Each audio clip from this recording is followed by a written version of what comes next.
Chapter 12. My mind grew very uneasy on the subject of the pale young gentleman. The more I thought of the fight, and recalled the pale young gentleman on his back in various stages of puffy and encrimsoned countenance, the more certain it appeared that something would be done to me. I felt that the pale young gentleman's blood was on my head, and that the law would avenge it. Without having any definite idea of the penalties I had incurred, it was clear to me that village boys could not go stalking about the country, ravaging the houses of gentlefolks and pitching into the studious youth of England, without laying themselves open to severe punishment. For some days, I even kept close at home, and looked out at the kitchen door with the greatest caution and trepidation before going on an errand, lest the officers of the county jail should pounce upon me. The pale young gentleman's nose had stained my trousers, and I tried to wash out that evidence of my guilt in the dead of night. I had cut my knuckles against the pale young gentleman's teeth, and I twisted my imagination into 1,000 tangles, as I devised incredible ways of accounting for that damnatory circumstance when I should be haled before the judges. When the day came round for my return to the scene of the deed of violence, my terrors reached their height. Whether myrmidons of justice, especially sent down from London, would be lying in ambush behind the gate, whether Miss Havisham, preferring to take personal vengeance for an outrage done to her house, might rise in those grave clothes of hers, draw a pistol, and shoot me dead, whether suborned boys, a numerous band of mercenaries, might be engaged to fall upon me in the brewery, and cuff me until I was no more, it was high testimony to my confidence in the spirit of the pale young gentleman, that I never imagined him accessory to these retaliations. They always came into my mind as the acts of injudicious relatives of his, goaded on by the state of his visage and an indignant sympathy with the family features. However, go to Miss Havisham's I must, and go I did. And behold, nothing came of the late struggle. It was not alluded to in any way, and no pale young gentleman was to be discovered on the premises. I found the same gate open, and I explored the garden, and even looked in at the windows of the detached house, but my view was suddenly stopped by the closed shutters within, and all was lifeless. Only in the corner where the combat had taken place could I detect any evidence of the young gentleman's existence. There were traces of his gore in that spot, and I covered them with garden mold from the eye of man. On the broad landing between Miss Havisham's own room and that other room in which the long table was laid out, I saw a garden chair, a light chair on wheels, that you pushed from behind. It had been placed there since my last visit, and I entered, that same day, on a regular occupation of pushing Miss Havisham in this chair, when she was tired of walking with her hand upon my shoulder, round her own room, and across the landing, and round the other room. Over and over and over again, we would make these journeys, and sometimes they would last as long as 3 hours at a stretch. I insensibly fall into a general mention of these journeys as numerous, because it was at once settled that I should return every alternate day at noon for these purposes, and because I am now going to sum up a period of at least 8 or 10 months. As we began to be more used to one another, Miss Havisham talked more to me, and asked me such questions as what had I learned and what was I going to be. I told her I was going to be apprenticed to Joe, I believed, and I enlarged upon my knowing nothing and wanting to know everything, in the hope that she might offer some help towards that desirable end. But she did not, on the contrary, she seemed to prefer my being ignorant. Neither did she ever give me any money, or anything but my daily dinner, nor ever stipulate that I should be paid for my services. Estella was always about, and always let me in and out, but never told me I might kiss her again. Sometimes, she would coldly tolerate me, sometimes, she would condescend to me, sometimes, she would be quite familiar with me, sometimes, she would tell me energetically that she hated me. Miss Havisham would often ask me in a whisper, or when we were alone, does she grow prettier and prettier, Pip? And when I said yes, for indeed she did, would seem to enjoy it greedily. Also, when we played at cards, Miss Havisham would look on, with a miserly relish of Estella's moods, whatever they were. And sometimes, when her moods were so many and so contradictory of one another that I was puzzled what to say or do, Miss Havisham would embrace her with lavish fondness, murmuring something in her ear that sounded like "Break their hearts, my pride and hope, break their hearts and have no mercy." There was a song Joe used to hum fragments of at the forge, of which the burden was Old Clem. This was not a very ceremonious way of rendering homage to a patron saint, but I believe Old Clem stood in that relation towards smiths. It was a song that imitated the measure of beating upon iron, and was a mere lyrical excuse for the introduction of Old Clem's respected name. Thus, you were to hammer boys round, Old Clem. With a thump and a sound, Old Clem. Beat it out, Old Clem.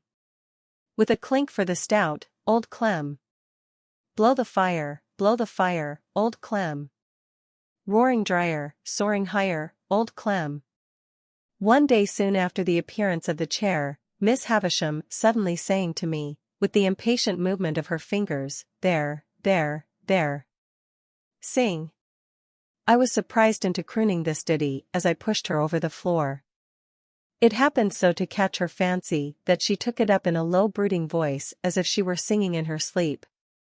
After that, it became customary with us to have it as we moved about, and Estella would often join in, though the whole strain was so subdued, even when there were 3 of us, that it made less noise in the grim old house than the lightest breath of wind. What could I become with these surroundings? How could my character fail to be influenced by them? Is it to be wondered at if my thoughts were dazed, as my eyes were, when I came out into the natural light from the misty yellow rooms? Perhaps I might have told Joe about the pale young gentleman, if I had not previously been betrayed into those enormous inventions to which I had confessed.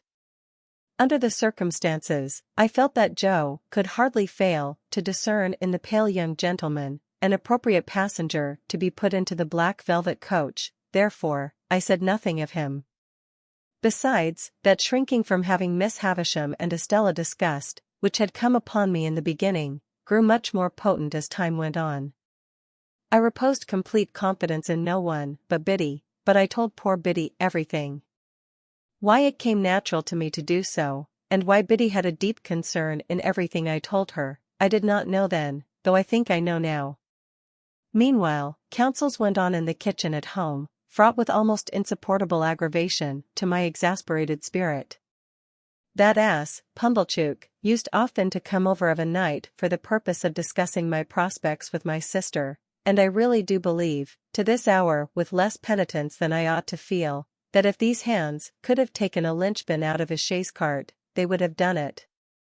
The miserable man was a man of that confined stolidity of mind, that he could not discuss my prospects without having me before him, as it were, to operate upon, and he would drag me up from my stool, usually by the collar, where I was quiet in a corner, and, putting me before the fire as if I were going to be cooked, would begin by saying, "Now, Mum, here is this boy. Here is this boy which you brought up by hand. Hold up your head, boy, and be forever grateful unto them which so did do. Now, Mum, with respect ions to this boy."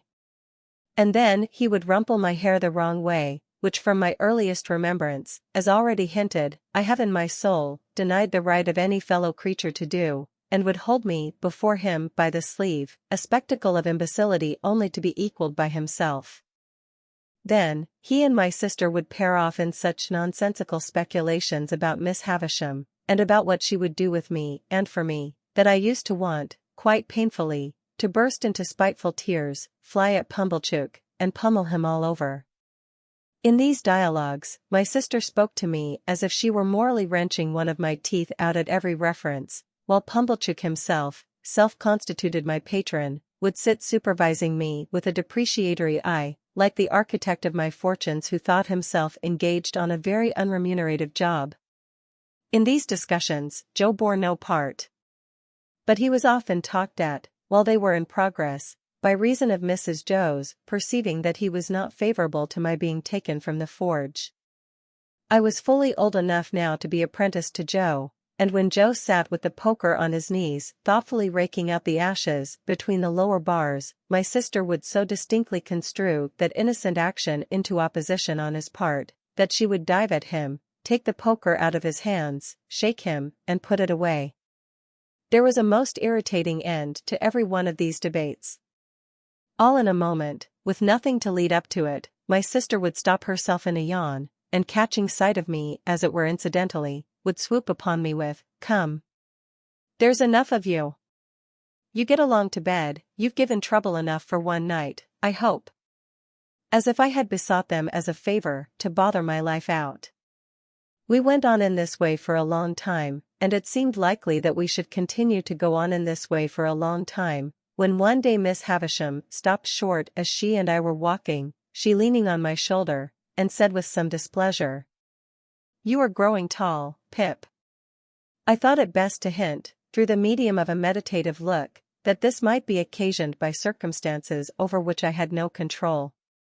She said no more at the time, but she presently stopped and looked at me again, and presently again, and after that, looked frowning and moody. On the next day of my attendance, when our usual exercise was over, and I had landed her at her dressing table, she stayed me with a movement of her impatient fingers. "Tell me the name again of that blacksmith of yours." "Joe Gargery, ma'am." "Meaning the master you were to be apprenticed to?" "Yes, Miss Havisham." "You had better be apprenticed at once. Would Gargery come here with you, and bring your indentures, do you think?" I signified that I had no doubt he would take it as an honor to be asked. "Then let him come." "At any particular time, Miss Havisham?" There. I know nothing about times." "Let him come soon, and come along with you." When I got home at night, and delivered this message for Joe, my sister went on the rampage, in a more alarming degree than at any previous period. She asked me and Joe whether we supposed she was doormats under our feet, and how we dared to use her so, and what company we graciously thought she was fit for.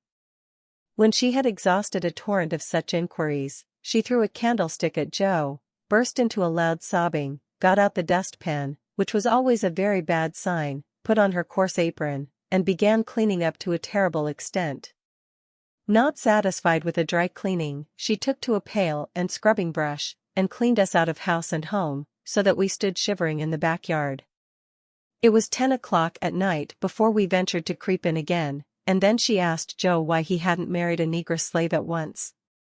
Joe offered no answer, poor fellow, but stood feeling his whisker and looking dejectedly at me, as if he thought it really might have been a better speculation.